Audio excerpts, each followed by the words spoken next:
Welcome to Derry, man. Let's get it. Yeah, I was gonna say let's do it because get it. This show was traumatizing, and it took us a little while to Let's get it. Dive in. Okay. Yes, it's traumatized. While my stomach can still handle it, man. My stomach is like, I can't believe, you know what I'm saying? We still here right now. It is what it is. All right, so I believe, if I'm not mistaken, we're only talking about episode 1. All right. So for those who are talking about episode 2. Episode 2 came out yesterday. It came out yesterday. Oh, it did? I thought it came out on Sundays. No, they had our early Halloween release for episode 2. Okay, cool. All right, bet. And we all caught up? Yes. That's what's up, man. Okay, cool. So let's go ahead and get into it. Oh, what's up? Hey, what's up, bro? Good morning, Dr. Phil Sasquatch. That's my homie Mark from the Lou. What's going on? We chilling down 8 Deuce. Good to see you, man. Linda's good to see you as well. Harmony, our commentary clown. I mean that in the most respectful and the most kind way. I swear to God, you are hilarious. Antoine, and Serenity. Always good to hear from Serenity. Fernando be the first one in this bit. I ain't gonna lie. Fernando be here Friday. Shout out to Mike Onassis. Mike, are you in California? I seen that you was shouting out the Dodgers. That's a whole other subject. But anyway, so it dropped last week. I think we started talking about it a little bit, but we didn't necessarily get deep into the nitty. Yaz, you had some interesting comments in our chat. What was it that you what was it that you were saying, Yaz, about Welcome to Derry? Episode 2 comments. Like, I just need to know where we're at. Or you want the all and full? That's a good question. You know what? Ant is the reason why we're able to talk about Welcome to Derry in such extended fashion. So I just want to say, first of all, thanks, Ant, for giving us some the ability to kind of talk about this in advance. But also, Ant, man, you might should take the driver's seat, man. This ain't like you are foreign to Doctor of the Lives. I honestly am not an It fan, as I've said on here. Same. And frankly, after the first, I wasn't, and I'm still ain't. Nah, I'm still not. What? After the second episode, you still? I agree. Not yet. Nah, I watched it. Come on. But a fan, not just yet. But I am learning so much. Ty and I and Minnie, I believe we spoke a little bit about. Well, excuse me, Minnie. Ty was telling me that Minnie was telling us that it is something strange. But here's what I like about the show. I like that I'm learning a lot of what I feel like even It fans are now being hip to in this show. The fact that Stephen King likes to have a world building concept throughout his novels and has characters that are intermingled between these different plot lines is fascinating. The idea of those of us that aren't It fans that just thought it was a clown, like we're learning a lot. Like, you mean it's not a clown? You know what I'm saying? So since Yaz didn't want to say it, I'll say it. She said in the chat, this show traumatized me. On so many levels. Many levels. This show that's what it's me. supposed to do. But that's what it's supposed to do. That's what you want good horror to do. You want it to scare you and give you nightmares. I'm reliving my childhood nightmares at this point watching this. Like I'm like 10-year-old me is like, bitch, why are you doing this again? Yeah, okay, so I guess, did we already talk about the first episode? Because I feel like that came out this Sunday. So 2 episodes came out in 1 week, right? 2 episodes came out in 1 week. We did have our we did that one that came out, but I don't think we've talked about this as this group. Right. We also didn't get a Yaz breakdown. Oh wow. Whoa. Yeah. You want episode 1, episode 2? Are we doing a collective? Both of them. BOFUM. Both of them. Just try to keep it under 5 minutes or so if you can. Yes. I don't know. Do you see the clock? If you can, 5, maybe 10. We might need to take a break because she's starting to get dehydrated in the middle of her breakdown. Sometimes we gotta make sure she get. But if you're ready, can you do it? I mean, we didn't talk about this in advance. Can you do a breakdown? I don't even know. Yes, always ready. What am I talking about? Can you do it? Under 5 minutes. Let's do this. Episodes. Okay. All right. Cool. All right. Well, listen. We gotta have the homie Yaz on because we love it when Yaz. Damn, I wasn't ready. You know we love it when Yaz. Break it down.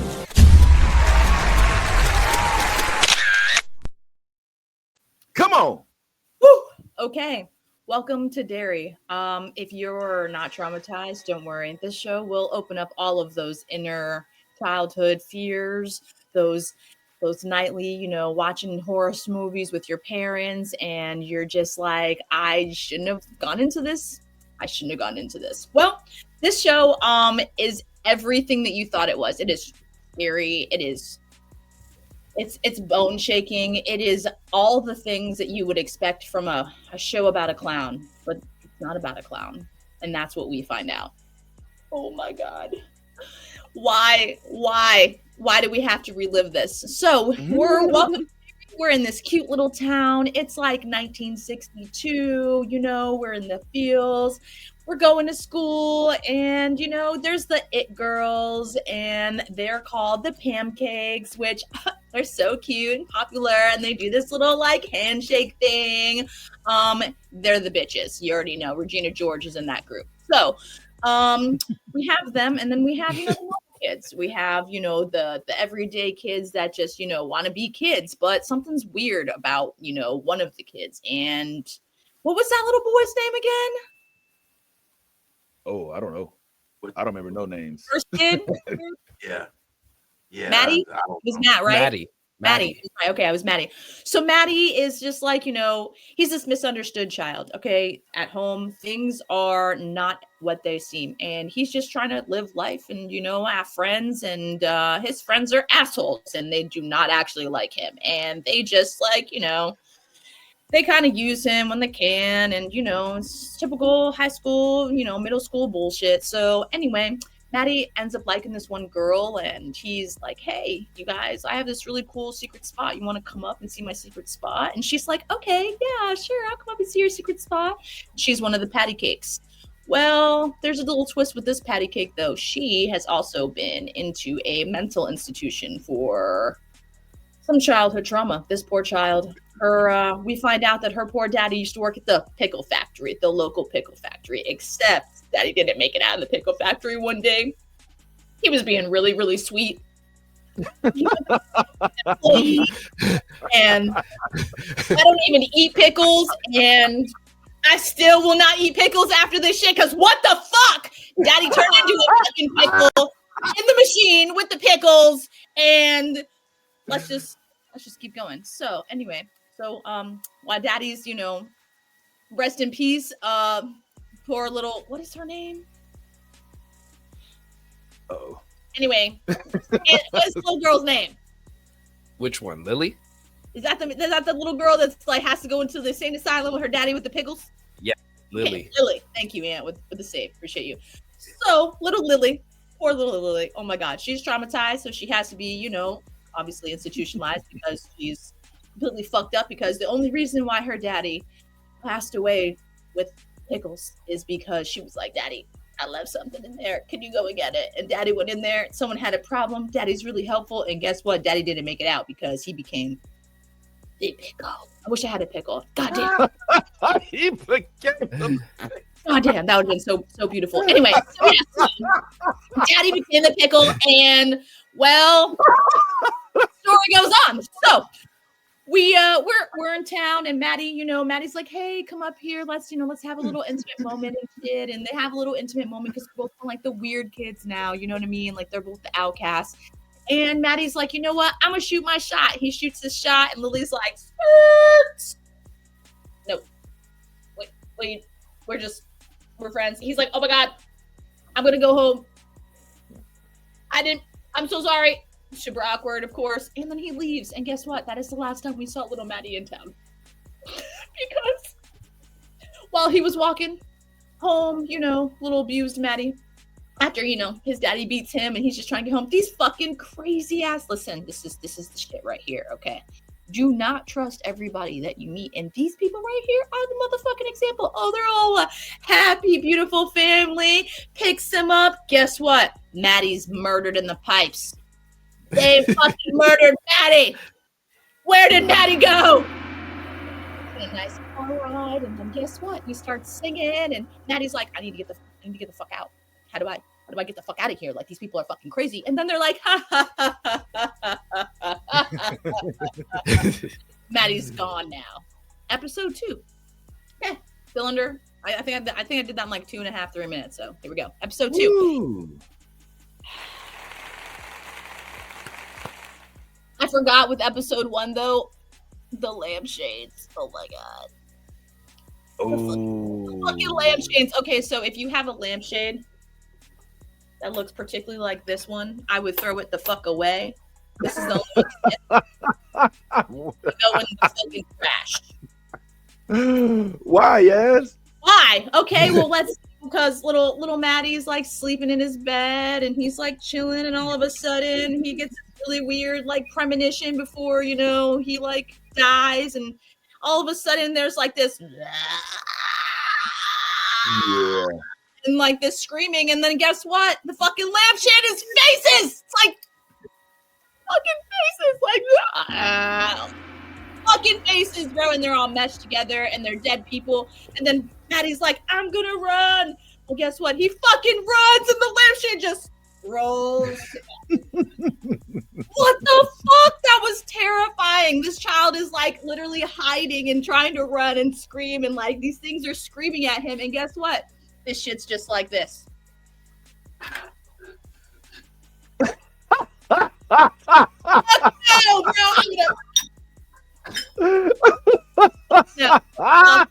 bro. No. Okay, this show is insane. Fucking insane. I am terrified. Okay. All right. So that was the end of episode 1. Recap. Okay. So then episode 2 is a little less scary. You know, we're diving into what happened at the end of episode 1, which was the theater. Yeah. Okay, so let's go watch a little history about the town and some shit that happened at the town. And guess what? We find out these poor children. Oh my god! So there was like what, 5 to begin with? Now we're down to 1. I think it was 4. Yeah. It depends if you include the girl at the movie theater, right? Yeah, she was part of the clique, bro. She just was like going and showing. Part of the clique. Yes, she was. She brought them there to see the fucking. Stop it! You need to stop it. She was. I mean, in this scenario, she was part of the group. So these 5 kids are like, you know what? Let's go get a history lesson on Derry and find out like why this shit's going crazy, and like, you know, people keep going missing. We need to fucking find out. Let's go fucking find out. Well, guess what? We go into the movie theater and we watch a movie, and we find out that fucking Maddie is on the fucking meat. Like, he's in the movie. How could he be in the movie screen? Well, guess what? Maddie's holding a baby and he's smiling really motherfucking creepy, and then all of a sudden he throws a baby out of the fucking movie theater screen. And it wasn't just a baby, it's a fucking flying pound fucking baby. What the fuck? It was just like people. Like just literally fucking murdering all these children. And like, help me. And then what does this little girl see who's like, what's going on? Why is there screaming? She sees one of her little friends just like against the fucking window dead. Like, what the fuck? And then she's like looking, she's like, what the hell was that? Then you just see the bat baby coming down, swooping another child. Oh my god. No, the boys died so quickly, it was insane. Okay, and like, oh my god, so little girl, help me, Lily, help me. Help me, Lily. Bro, Lily was still holding that little girl's arm. Like, she was like, this much of the arm. Like, just like, oh my god, fucking terrifying. I've literally not had nightmares like this in a while, and I'm not gonna lie, don't watch this fucking movie at night if you're triggered. This show, whatever, because this shit is scary as hell. Like, I'm telling you, I've been sleeping with night lights, make sure there's no lamps in my room. The doors closed, like I'm around. Okay, the closet doors are closed. No, some shit's gonna pop out of me. I got a fucking knife right next to me. Fuck that shit, because I'm not dying. All right. You did this, Anthony. That's all I'm gonna say. It's all your fault. Okay. You're welcome. Thank you. You're very, very welcome. Thanks, Okay. Jazz. Oh, were you done, Yes? I don't know. Was I done? I guess I could be done. Yeah. Hey, that's cool, man. We always love it when you break it down.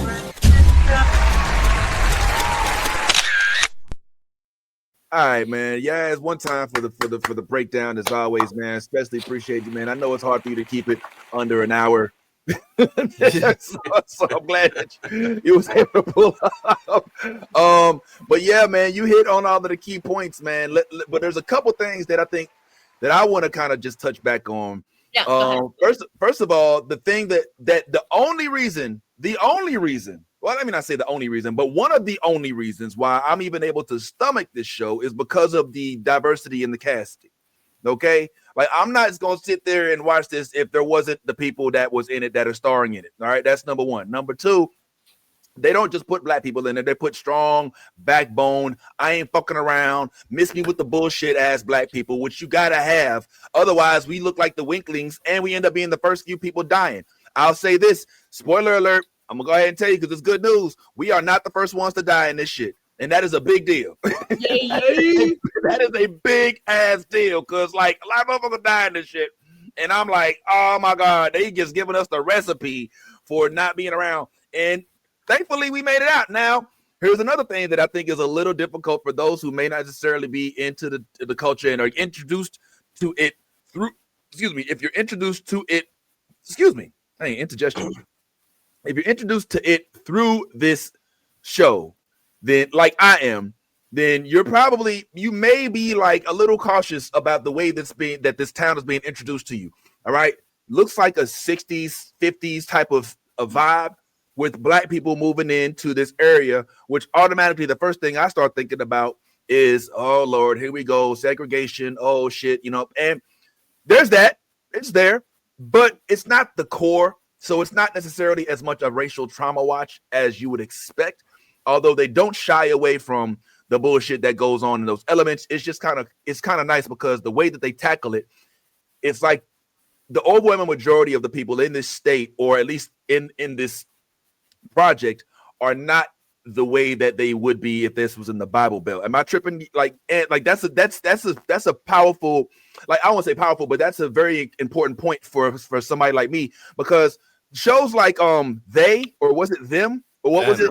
Yeah, like those, it's like, I love yeah, like it's a little too, like it's like, all right, I get it, and I'm not trying to take away from the writers and and the direction. And I always want our creators to be able to have a platform, but it's also like I want to walk away with, you know what I'm saying? Like I'm an escape artist. When I watch this shit, I want to escape the bullshit that we live in. I don't want to frolic in it. So come on. So I actually had an opportunity to talk to the cast at the New York Comic Con. So I actually got to sit down with them. I got to talk with them, and I actually asked them about this exact thing. I literally did. It's like you read my mind. And I asked them, like, what did it mean to them to play such strong characters and have that sort of representation in this show, especially at that time. You're not just playing a soldier in the army, you're playing a major, right? Like, you're not just playing a Native American in your community, you're playing one of the women leaders. So that was one of the things that I actually got to talk to the cast and ask them. Now, unfortunately, my sound in this is a little off, so bear with me. But I know. But I'm gonna do my best. All right, leaders, right? A leader in the army, a leader in the youth movement, a leader in your community. How did you guys react when you found out that this isn't going to go that other route? You guys are going to be represented differently. I think it was an exciting CrossFit because, I mean, just like I said before, you get an opportunity to work with people who know the environment, they know the lore. And I think it's an interesting choice by Andy and Barbara to have such strong characters together in this town, because at some point the town still does break the fair fire. In their own ways, they still find these challenges that Derry is bringing into their life. Certainly affects Leroy and Inners. And we were in Charlotte's relationship with each other and of Leroy and the son.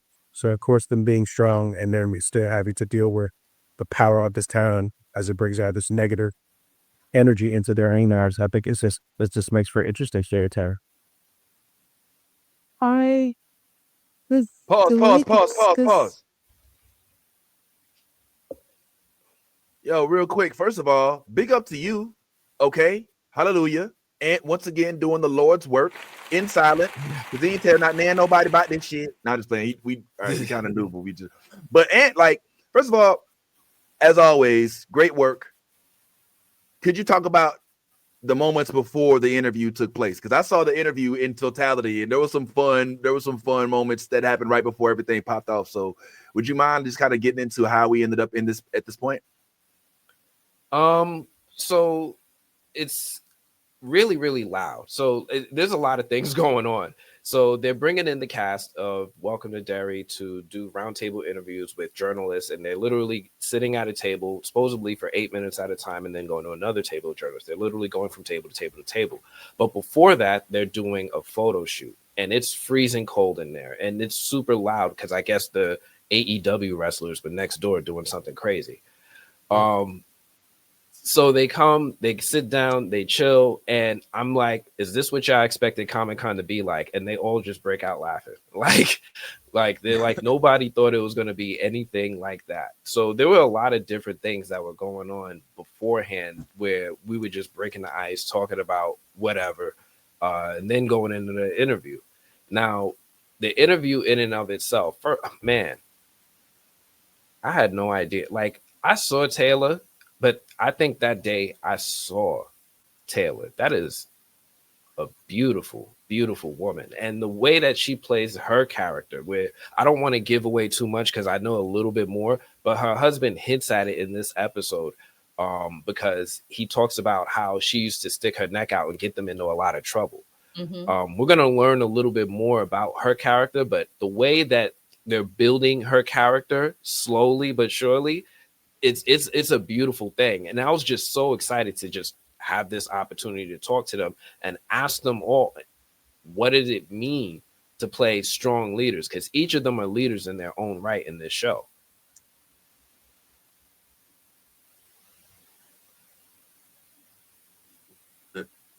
Something happened. No, it's not silence that you know. Nah. Oh, wait, are you pushing play? Oh, you want me to hit play? Yeah. Oh yeah, I can't hit it on this side. It was a perfect segue. I was like, yo, I was like, okay, Eddie, it's a perfect segue, and then it just went silent. But it's all good. I felt delighted that they wanted to give it more, and these are as much as what could be more insidious and horrific than racism, people being mistreated because they're caught. So it's like, my character is very much focused on that, but also has a sense it's greater than that. But there is something very unnatural, even though it's Uri, of hating, even though that is part of the human consciousness. So I was excited that we were also confronting the horrific acts of our past, that we are still dealing.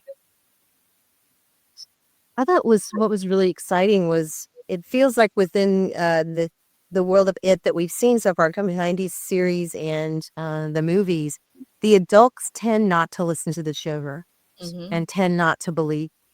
And so to be amongst the first circle of adults that just, and that are willing to open their hearts and their minds to this, of course, Rose already knows exactly. Yeah. All right, I'm gonna stop it there. She's already dropped. Yeah, she's already. Wait, what? She did not start. She was like, I'm just gonna fully go into what's gonna happen. What you're gonna do. So when the hero dies at the end, it's gonna happen again. Yeah. Yo, okay. First of all, I'm ecstatic. I love that they are beautiful Black people, but they're also American. And I know that sounds a little weird. Maybe that sounds biased, but it's refreshing. I'm just gonna keep it real. Like, it's refreshing because I think we've gotten so accustomed to having the foreign, and no disrespect to them, because some of them are friends of ours, like Jonathan Ajayi and a couple other folks. But it's kind of refreshing to kind of see, hey, I mean, am I tripping? I don't know. Maybe I'm tripping. This might be. I mean, you're not tripping. You're not tripping. You see what I'm saying, right? Yeah. That's an observation, and it's fair. As the Black diaspora is wide and vast, we all know this. However, it's really nice to get some locals in front of the camera.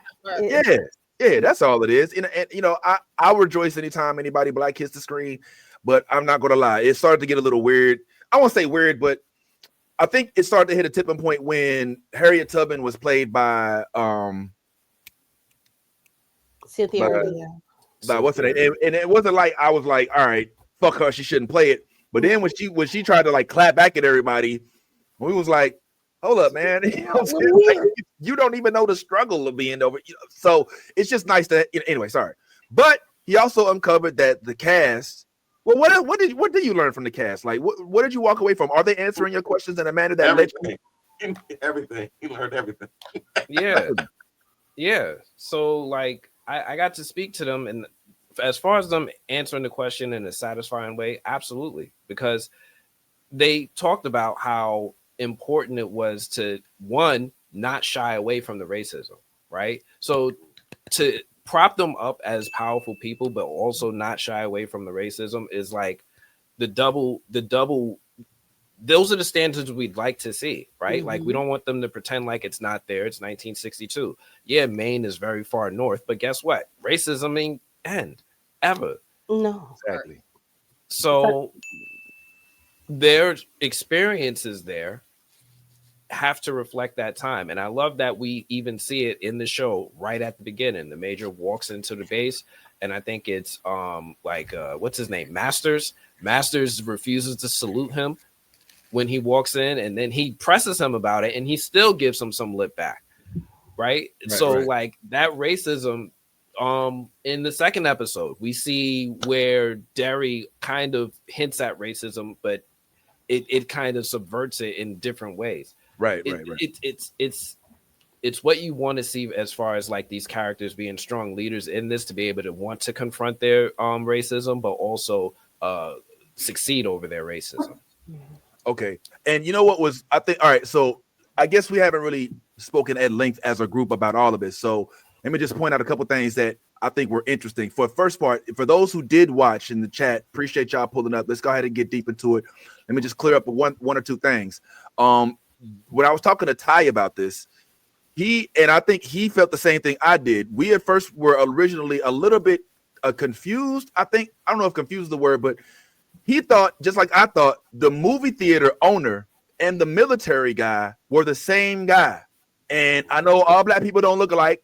All right. But I thought it too. I'm not gonna lie. Like, I thought that there was a flashback. I thought that it was like, okay, this is him before the mustache and this is him without the mustache. So no. So for anybody out there that may have thought that, let's just clarify that shit right now. Like, oh boy, there are two Black Hank men. and Leroy. Hank and Leroy. All right. Two Black men. One is military. One is movie.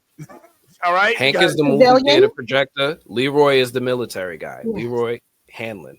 Okay. So the military guy is, frankly, forgive me for saying, but I feel like he's our hero. It's like our protagonist character. Like he's the guy with the utmost respect.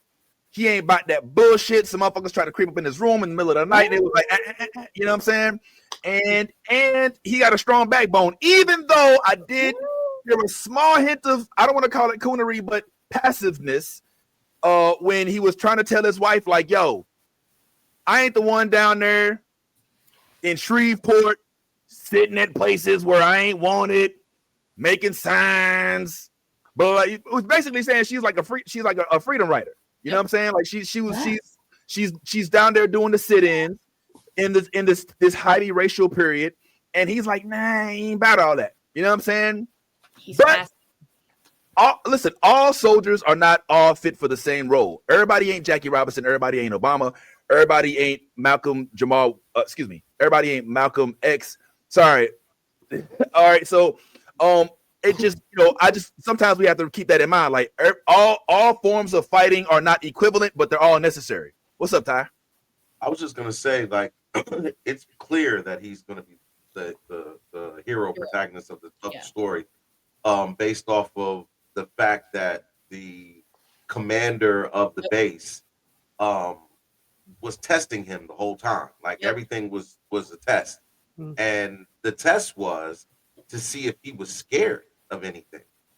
And they found out in the midst of them breaking in his room and holding a gun to his head and threatening to kill him if he didn't give up the specs for this plane. And he told him, "Well, you just gonna have to kill me. I'm not giving you shit." And they commenced to beating him with a lead pipe, steel pipe, lead pipe, whatever. Which, by the way, still like kind of has me thrown. You got beat with a lead pipe, and your wife touches you, you're like, "Ooh, that hurts a little bit." You got beat with a lead pipe, bro. It's gonna hurt more than a little bit. Bones are broken. I don't know what kind of. He's a soldier. I'm not saying that to take away from your point. I'm just saying, like, soldiers, I feel like they're trained to kind of like, it doesn't hurt. It doesn't really hurt. You know what I'm saying? Like, I just feel like this could be some metal jacket shit. What if they trained him with soap? Okay, he took that beating like a champ. That's all I'm saying. This is military. Like, they go through boot camp and shit. Don't forget, he was also a prisoner of war. He had way more shit done to him than these motherfuckers coming in his room and just whipping his ass for days. Like, do it. Like, take me alive. What? Shelly, no, bitch, do it. But you're right. The Koreans are stronger than you. But Ty's point, that shit hurt. Base. He's basically like, he's basically like Happy Gilmore. That hurt a little bit. I'm okay. Just a little bit. I'm fine. I'm fine. No lips, no, stretching. Babe, could you get this for me? None of that. But it's cool. I'm not here to focus on that. But it is. What I like so much about the way that they're portraying these characters is this is 1962. It is still in the height of racism, although they are in Maine, which is the northernest most state, which would admit that they were in Yankee territory. Yeah. So it like or Union territory, we just say that. But it's the fact that the black people that are on this show, at least the adults wise, the adults all have like this level of tenacity with them that just like you wouldn't think would be indicative of the times, because at that time, I guess because you're not in in the South where people are being lynched and all of those different things, you don't have the direct, but it does seem as though they came from Louisiana, which was deep South. Mm-hmm. So they have at least there has to be at least an somewhat of an understanding of what's going on around them. But yet here you have his wife who immediately comes to the town, walks with her head up proud through the town like she's been here. Like this is when she's walked through that town. I was like, look at you, girl. You was like she went right into the store like, I'm gonna need some meat. I'm gonna need some meat. How much meat do you need? Are you new to the town? Come on, yeah, Aunt. I was just gonna say, like, the adults are showing that, but I would argue the black kids are showing that level of tenacity too. Like, let's not forget, Ronnie is the one that had to run in and save Lily's life. Yeah, in that movie theater, she got the hammer. She was all right. She was in the projection room. She wasn't getting terrorized. She got that hammer and saved that little girl. And then Will, yo, we're just now learning about Will, but we're already getting leadership qualities from this young man. Right. We're seeing it in him, right? Like, he came in late to class. Teacher was like, "Don't you have any concept of time?" He's like, "Relativity." Sat her down smooth. So she was what do you mean? What is that? I don't understand. Oh, wait. There's something I love that scene. Just sit down. Were you done, Aunt? And I mean, there's one more scene with Ronnie Pops in this episode, and I think that everybody's been talking about this scene. The interaction, like with episode 2, the womb bed sequence where yo was that scene nightmare fuel or was that Nightmare fuel? Why? I'm on like a a biological clock. I told my husband we could start conceiving kids right now. I think I'm gonna push this back after watching. Holy fucking why was Seymour coming out of her mom's vagina? Like, let's talk about this, okay? Like, what the fuck was happening? Why? Yo, that's a good question. Yes, that's actually a good question, and in all honesty, it deserves to be addressed because at this point we now have 2 birth scenes in 2 episodes. Okay, so this is not by accident. There is clearly a theme that we are being thrust into, and first, I think I'm starting to, as a newcomer to the It franchise, it feels to me like this is basically a souped up science horror fiction version of the Boogeyman. That's real. Essentially, it's real, which makes it different than the Boogeyman in your closet where, you just believe in it and it goes away. This is real, but they can only evidently function at best. It can only function at best in your head. One of the things that is said at the very end, and I toss this to you, Ant, is the guy says at the very end, he says, this weapon, which we haven't gotten this far yet, but towards the end of episode 2, he talks about this thing, it manifests fear, right? Like that's what it does. It thrives on it. They haven't gotten into why yet, and what's the supreme purpose and where it comes from and all that, but we know that it makes you afraid. And elaborate, if you will, or what you got? What else you got? The only thing I was going to say was I just want to make it clear for the audience because a lot of us are coming from the perspective of seeing It, the movie, and It too. So we know how this story ends. Vince, I think you're learning it for the first time. So it makes your experience like a little bit different because you're just going into Derry without knowing how this story ends. So this thing is a fear monster. It does give off fear and then try to eat the children after they've been pumped up full of fear because he thinks it tastes better if they do. It's crazy. But it's a whole different experience when you don't know how the story ends. If you're just now getting into this, and I'm actually kind of fascinated by your experience specifically because you're still trying to figure out all the rules of it, the horror movie rules. Yeah. But one thing I also love about this show is, and we'll see more of it, but they're giving detail and they're expanding on what that lore is. Like we kind of knew it was doing something. Is it reality warping? Are you asleep? It's doing all sorts of crazy things in a space. What is it doing? But now it's like, no, you're basically hallucinating because it's instilling some sort of fear in you when you're near it. So they're adding that detail to fill in that backstory that we didn't have before. Yeah, but is it?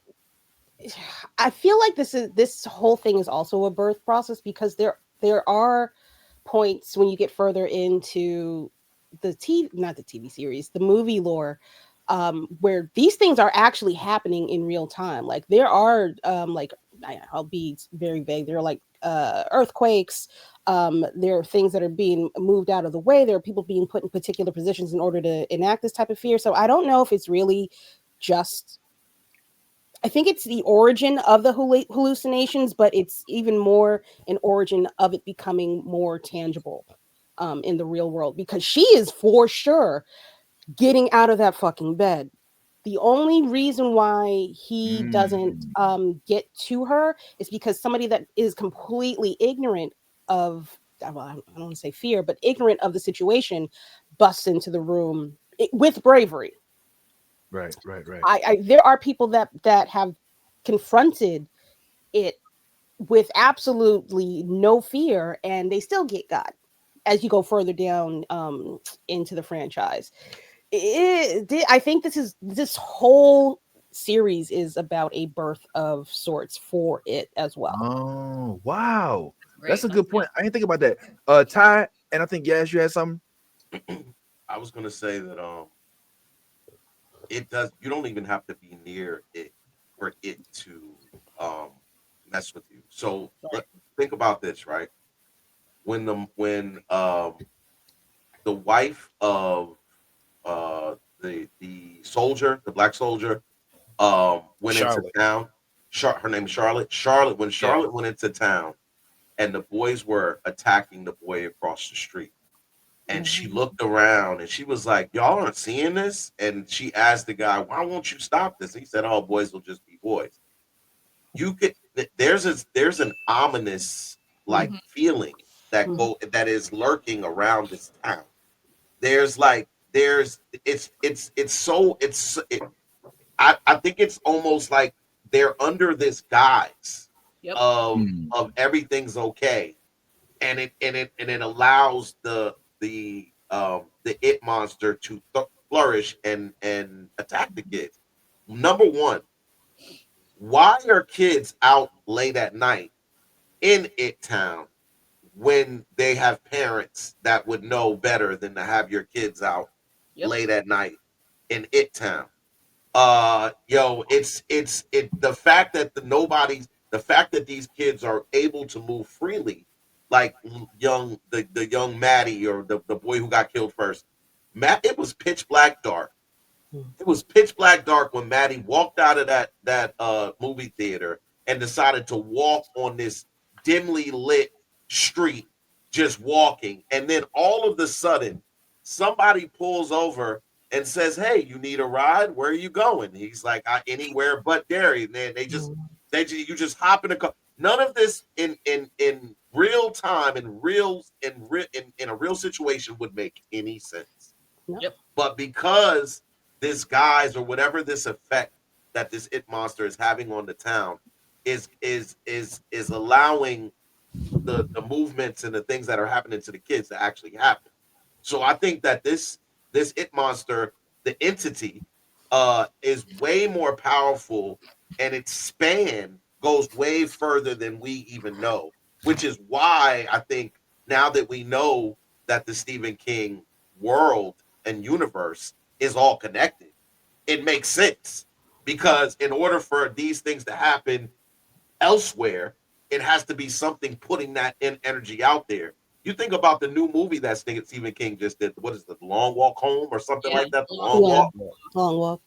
Yo, that is based off of based off of a fear tactic. You have people walking with the idea that if they stop, we're going to shoot and kill you, or we're going to kill you. You know what I'm saying? Yeah. You know what I'm saying? Like somewhere in these people's minds who are doing this and starting this type of thing, it seems like the okay thing to do. But this is what I'm saying. Like whatever this it monster's power is to corrupt or to also create this guise is what's allowing it to flourish and maybe why the military is looking to my man, because he has no fear to try to defeat it. Ty, I don't disagree with what you're saying. But I want to add that I think that there's always been this sense of we're okay. There's a sense of ambivalence to everything going on. As long as nothing touches mine, I'm not concerned. And even after somebody got in this town, nothing comes of it. Right. There's this lack of care that's really fucking weird. Even the sheriff. Even Charlotte, as soon as day fucking one, she's in town, she notices some shit. I'm not even talking no, I think it's day two. Not even talking about the kids beating up the little boy. She sees all those flies or all those missing kids, and ain't nobody seems to be concerned. Nobody's bringing their kids in closer. Nothing at all. Even if you take away the ambivalence, I'm saying all this to say that I think that it also is also able to thrive in this world because of that foundation of I don't care about nobody else but mine type situation. I think there is there's a reason why it's able to grow and cultivate in that particular town. I think it's a commentary on all of the country, but that's a different fucking story. And I'll start to get militant. Am I wrong? But did not Charlotte say, "Do you hear that? Did you not? Do you not? Wasn't there a part in the scene where she was like, "You don't hear that," and he was like, "No, you don't see that," or it was just to see that of the kids attacking. I thought she. Oh yeah. Point where she was like, she heard something, and it was like a hum or some type of hum or something like that, or whatever it was. But maybe not. Sure. I didn't hear it, but I have to go back and rewatch it. I was like speed watching it too. You watched on dub? Don't let me find out she's watching it at 2 speed. She's watching yes. Hey, you gotta do what you gotta do. Yes, you had your hand up. You was finna say something? Okay, so I feel like this show premise, like it feels to me that we're in the upside down world of Stranger Things mixed with the Truman Show. Because if you really think about it, you see what I'm saying? There's an entity that's taking over the town. You know what I'm saying? That's controlling the town. We don't know where it is. It's growing. It gets stronger. It's like persuading us. You know what I'm saying? And then all of a sudden, you know what I mean? But there's one kid, which Markeisha, girl, you on point today, by the way. And thank you, Big Heart, for the compliment on the outfit. I also do believe that Lily does have some of the shining, because it literally keeps, like, she keeps, and it's not even only at her house, it's out in public, like, you know what I'm saying, like, it's growing, like her visions, you know what I'm saying, these premonitions or whatever you would call it, it's growing, because it happened also now in the middle of the store. So I do feel like, you know, like there's, I don't know, and everybody's under this kind of like you said, with the boys, everyone's under this like spell, like everyone's weird. They're just kind of like dull. You know what I'm saying? Like their background characters. I also did notice that with the town members, like everyone's just kind of blankly walking around and shit. No one has no fucking purpose. It's not like, oh, hey neighbor. It's just kind of like these weird looks. And then one person's like, hi. Yeah, you know it's just movement. There's no soul. There's no and, like, soul. When you start noticing something's weird, that's when it like appears, you know what I'm saying? That's when it appeals to you. And it's like, oh, hey, to try and like close your guard down. Like, you know, like the guy who said, hey, to the wife. And then also when she walked into the store, the lady looked at her eerie as hell. And then the store owner was super nice to her and was like, oh, you want a roast? What kind? And like he interacted with her. So I do also agree. Like this, I don't know, this show is fucking twisted. It's scary as shit. It's freaking me out, man. It's on so many different levels. Go ahead, Ant. So I noticed that they kind of showed that even in the first episode, because I remember there was that one young boy, I think his name was Teddy or something. Like he went back to his parents' house, and that was the Jewish family, and he started to ask his dad questions. And he was like, yo, Dad, have you ever heard of anything where like kids disappear, or is there anything possible where kids could be kept underground? And Dad just looked at him and gave him some weird answer and started to deflect and started to talk about the Jewish history and the Holocaust. Yes. I feel like that there is something going on where the people are, to a degree, if not influenced just by it, but also aware of what it is doing, because it comes around every 27 years or so. Right. Now, something that they're starting to show, and I don't know if you guys caught this, if you sped right past it, but in the opening credits, they show like the history of Derry. And there are moments where you could. Is it the history, or is it foreshadowing too? Because there's because they showed the 1930s. So there's a moment where they show like these gangsters being shot up and hanging from like a telephone pole, laughing and pointing at them. So they're dropping little Easter eggs in even the opening credits about the history of Derry and what it has been doing over the years. So to a degree, I think there's somewhat, influenced and dulled a little bit by what it is doing, but they're also aware. Like they notice shit goes down, and they're just like, if you made it past a certain age, you good. And if it's your kid, it's you. You know what it is. Well, we know the military for sure is aware. We know that we know that they're aware of this entity and this thing, and they're making moves to try to eradicate. I don't know what they're trying to do. I think they're trying to harness it. They're they're going out of the way to find it so they can make a weapon out of it because, of course, invasion all over again. These motherfuckers are like, let's see if we can communicate with them. Jesus, mind your business. That's all you got to do is just mind your goddamn business. Can I ask a question? Why do they need a pilot? To fly into, that's what I'm saying. So that's why at the upside down, there's some alternate, like that's what I feel like, because one, they have to have a specific kind of plane that only one person can fly. He needs to be fearless. You see what I'm saying? Like they had to test him to make sure that, like, I mean, one, they knew he was already up for it, but they had to make sure, you know what I'm saying, he was the perfect candidate. So that's why I think it's like some upside down type shit, dude. It's like he's got to go into this like unknown portal. It's like, you know, like I don't know if you watch Invasion on Apple TV, but there's, you know, some kind of entry point that they found, and now we're, you know, we're sending people in, but they keep coming back, and you know, or they don't come back. Oh. Shut up! That's Vince. Just because you haven't watched the new season, don't be hating on that show. No, it's not. It's not. Thank you. It's not trash. You just didn't watch this season. You didn't watch it. Okay, all right. It's a lot more shit, actually. We get deeper and like, yeah, you need to watch it. Okay, season 1 sucks. It was slow paced. Season one didn't. Season 1 didn't suck. Season 2 sucks. Season 2 sucks. I'm sorry. Season 2 sucks. And I'll change my mind if Ant interviews the cast, but nowhere in the world are you going to find me watching a movie about aliens that are coming to invade, and the whole goddamn story is about a dude getting bullied and a wife who's going through a divorce. It's pretty much what the fuck it is. Through a divorce. She's going through like listen, life is happening for her and her family. Okay, her husband was dead and got murdered by some aliens after he tried to redemption and shit. I don't know if her husband is dead. I don't know if her husband is dead. He was cheating. You're right. And then guess what? Out of this whole bullshit and all this alien invasion and her whole family being traumatized and shit, she fucking finds love, and then she starts a whole new life and things get better for them. Now he's spoiling shit. Watch the fucking show. Show's trash. Yeah. I'm not giving it another. All right, I'll watch it on the plane on my way somewhere in the next couple weeks, maybe. But I ain't gonna lie, the first 2 seasons.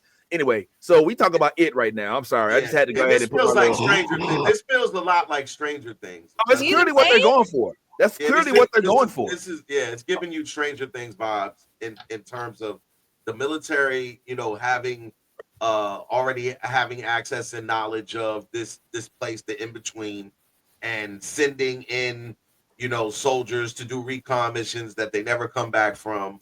And you know what I'm saying? That's like Look at this poster. You know they going for Stranger. Look at the way they advertise. What? Like, come on, man. It's clearly it's the kids on the bikes. Look at it. Hey. Yeah, man. So I'm not mad at that. And also I would like to open up the chat for any questions or anything that y'all may want to address in this series as we're going through everything. I don't think we ever really clearly addressed the kid getting beat up. I want to say a couple things about what we've already talked about. Ty, you mentioned that the little boy was being beat up and they was acting like, oh, boys will be boys. I think that scene is significant, especially since it was like they was teaming up maybe it's just me because I'm overly racial, but they was beating up on a white boy. It would have been a whole completely different thing if it was like a little black boy. It'd have been like, oh, this is racist. But they're beating up like the boys are just bullies, like in this town. Like there's a lot of bullshit going on. Even the girls to an extent, like the whole little Patsy thing they got going on. I hate them girls. I hate everything. It's very Mean Girl, right? And then the little pick-me chick. Yeah, the little pick-me. It's like, patty cakes. Why don't you just let me help you get back into the cool girls club? Fuck you, bitch. Yeah.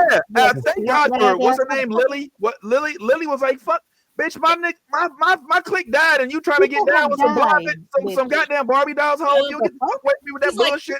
He's like, all you can say after my friends died is I need to stop talking to the little black girl because it's making me look suspicious, and I won't be able to be friends with these hoes. Fuck these hoes.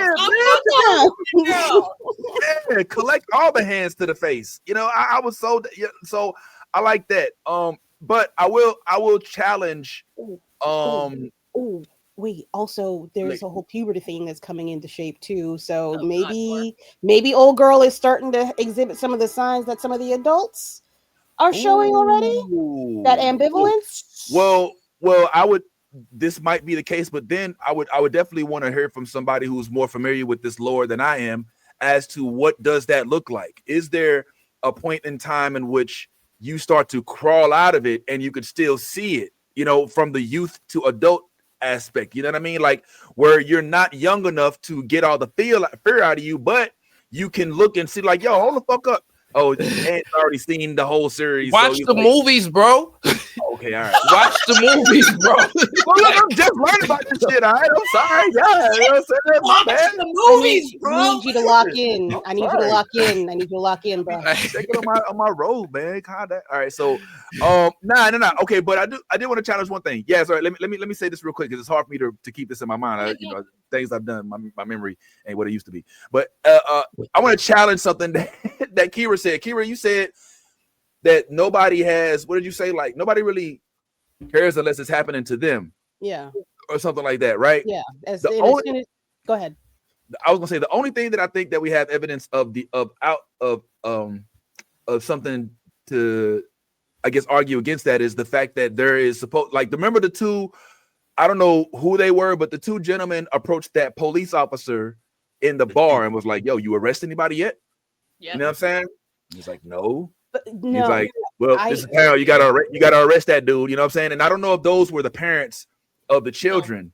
No. I think that was its influence on stirring up more shit. Because if you get the town riled up and you have one of your key children characters, you know, that's clearly a fear for her. Like, Daddy, are they really going to come and get you, or are they going to take you away? Da, da, da. That is clearly a big piece of fear for her. Yeah. So if he can influence those people in power to take that guy away from her, or to stir up more bigotry, racism, paranoia, that's going to run rampant through the town. It was already running rampant through the town when the first little boy got snatched up. That. That's a good point. And to that point, you just opened up my eyes, and then I'll throw it to you. Yes, you said something like, if you look back at it right now, it's making a lot of sense the way that the kids are being attacked.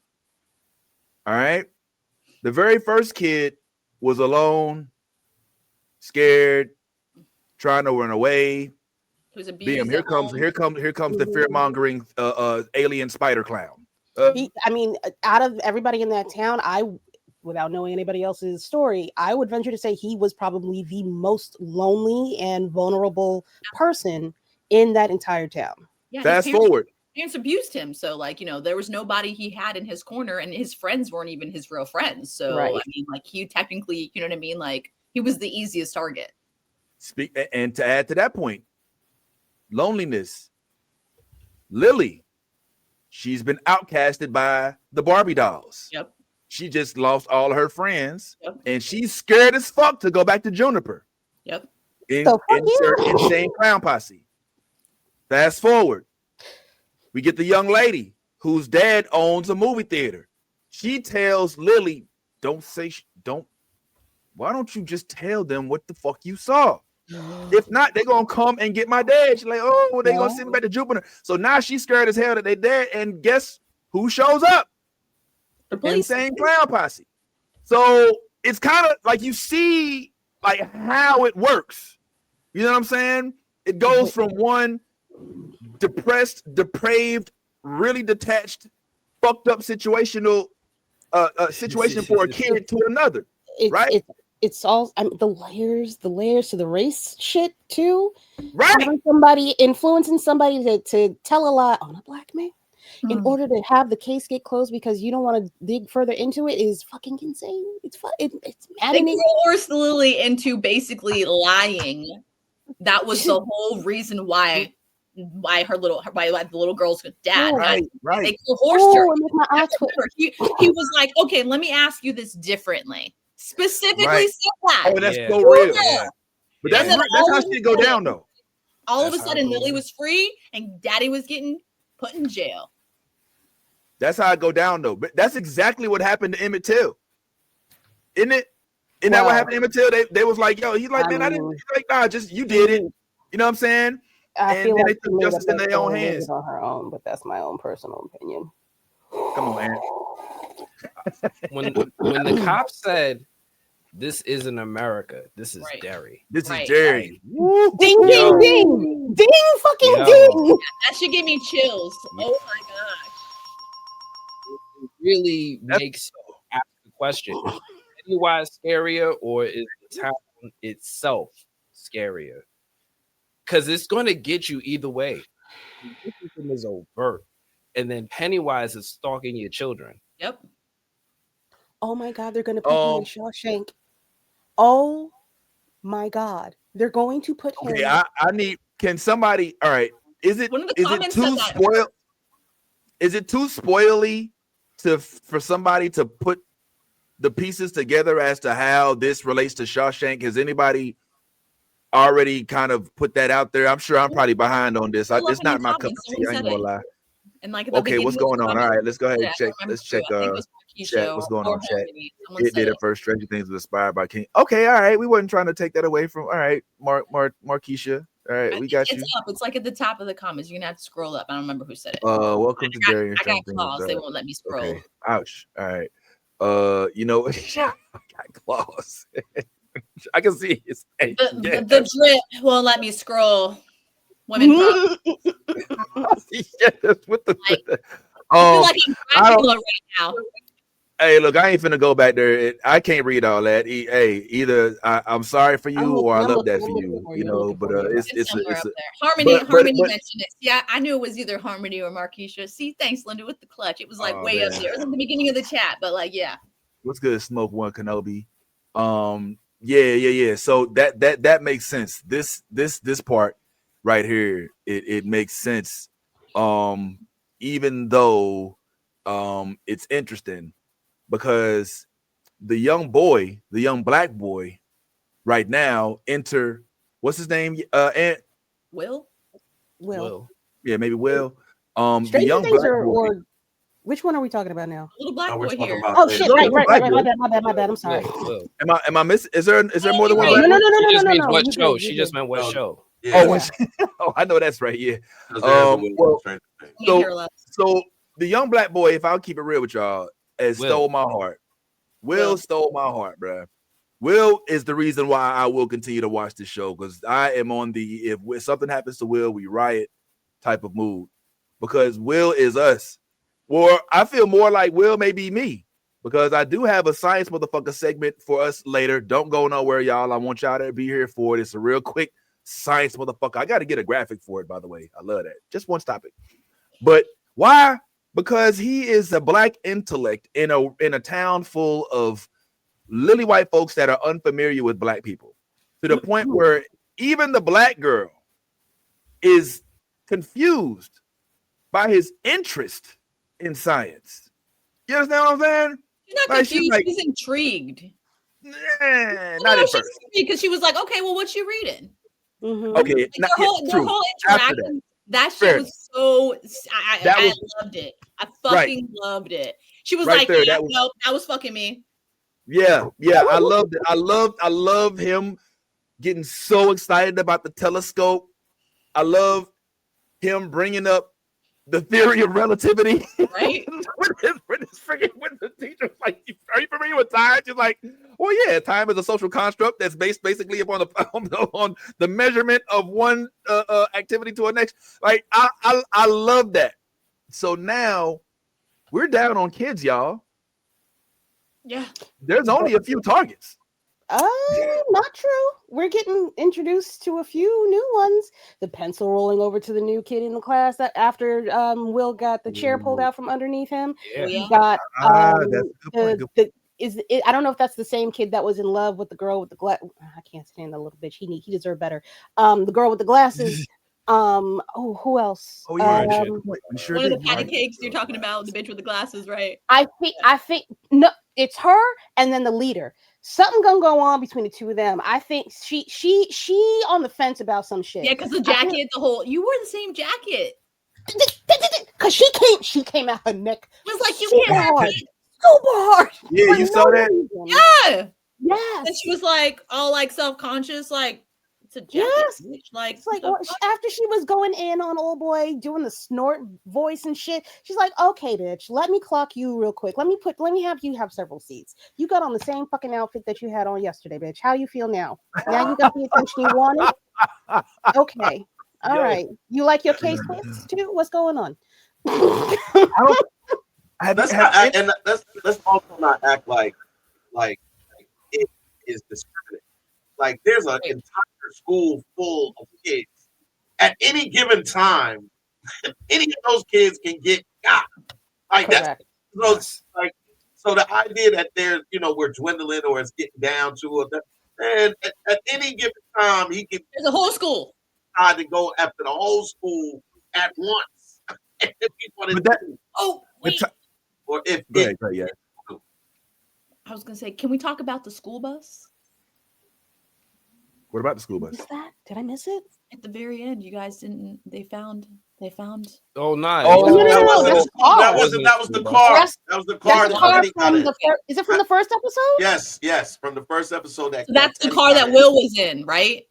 Teddy. No, the kid that got kidnapped. Not Teddy. Will. Whatever. Maddie. I'm sorry. Maddie was in. Yeah, that was the car that Maddie was in. Yeah. Yes. But I'm confusion. I am confusion, and I'm so sorry.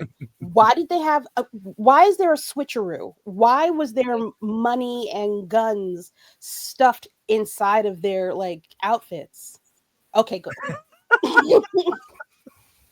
Because that car actually belonged to a 1930s gang from an earlier cycle. The robbers, remember? So they were talking, the Bradley mobster gang, people. the Bradley gang. So they were talking about it. It's a King Burst connection. It connects to more Stephen King things, but basically this car was from one of the earlier cycles. So that's just a hint there. Okay, so that's why I was like, they're foreshadowing shit in the opening sequence. There's shit going on. Yes. There's shit going on. So I mentioned it earlier. I don't know if he was here, but I mentioned it earlier. The opening sequence does show stuff that happened in previous cycles because we know it shows up every 27 years. And 27 years before 1962, I think is 1935. So that's right in that gangster mobster era of the times. And they show it hanging from a telephone pole, as these mobsters are getting shot up. And it's right in the opening sequence. Damn, my bad. Damn, I caught mid nose pick, man. I was trying to do this.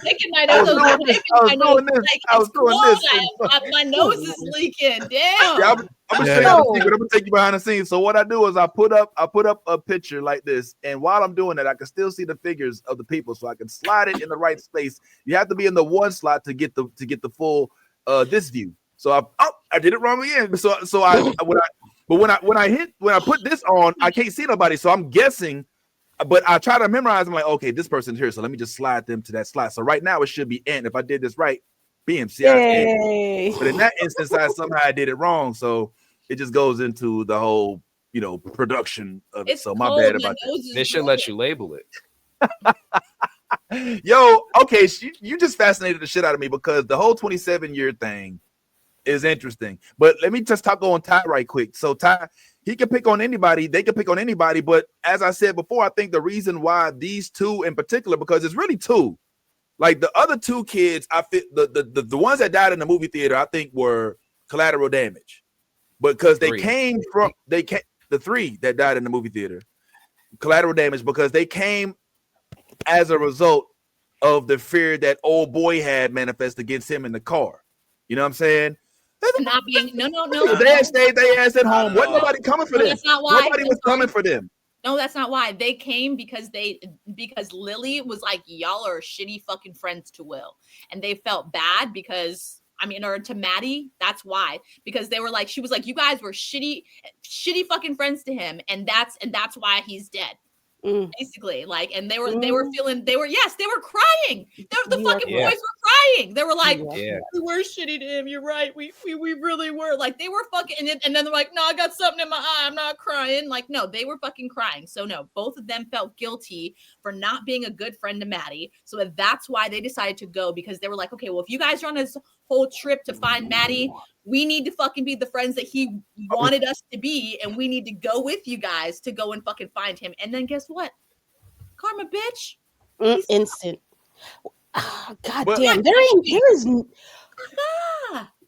There's no fucking joy in this fucking town. Not really. There's that part. There's no joy in this It's not town. supposed to be. It's a Truman Show. Everyone is like under a facade. You got to remember. That's why I'm saying it's like Truman Show meets Stranger Things, because everyone is like literally just like a program. Like there's not supposed to be. And that's why the wife is like, what the fuck is going on in this town? And the husband's like, listen, I already know you. I already seen things are a little bit awry here. Don't be doing that shit that you be doing, because like listen.